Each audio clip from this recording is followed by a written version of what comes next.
ามมาเบิ้งเนาะอยากให้รีวิวร้านอยากเบิ้งร้านเป็นได้ใดก็เดี๋ยวสิพามาเบิ้งเลยติ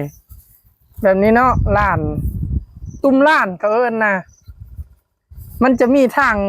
ให้ป่าเข้าอยู่นี่เนาะอันนี้เป็นร้านน้อยของค่อยนะร้านน้อยป่าได้แต่ซ้ำ4 นิ้วเข้านะพอแต่หลุมนี้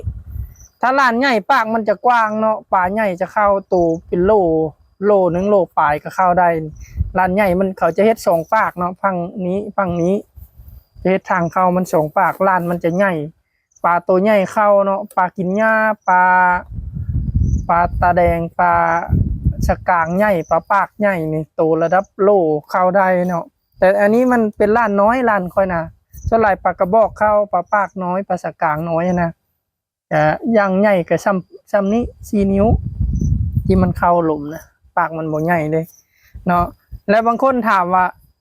อันเฮาใช่เนี่ยมันเข้ากินอาหารแล้วบ่ออกบ่เพราะว่ามันมีทางเข้านี่เนาะเข้าแล้วบ่ออกเพราะว่าเฮามีง่าเด้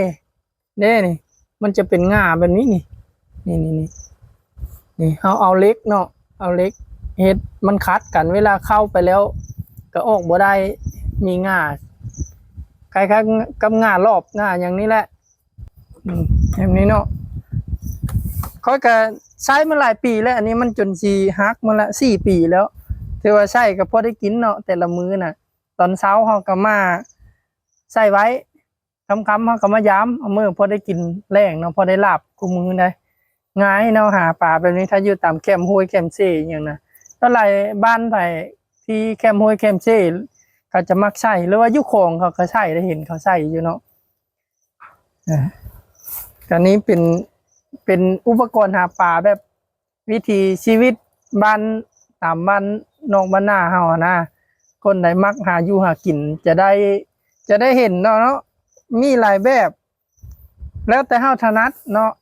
แต่ละคนถนัดหาแบบใดคือค่อยนี้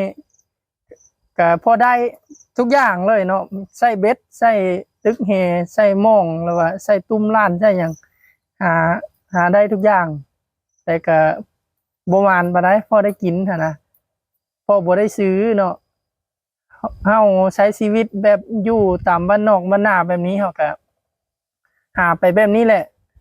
มันก็ม่วนเด้ม่วนแบบนึงนะได้บรรยากาศได้ความตื่นเต้นความลุ้นเวลาเฮาไปหานะเวลาเฮาได้ออกไปหากินนี่ม่วนเนาะอันนี้ค่อยก็ใช้แต่2 ด่างนี่ร้านค่อยนี่2 ด่างนี่บ่ได้ใช้หลายเด้2 ด่างนี่ก็พอกินกูมื้อนะพอได้กินนะบางมื้อมันได้หลายก็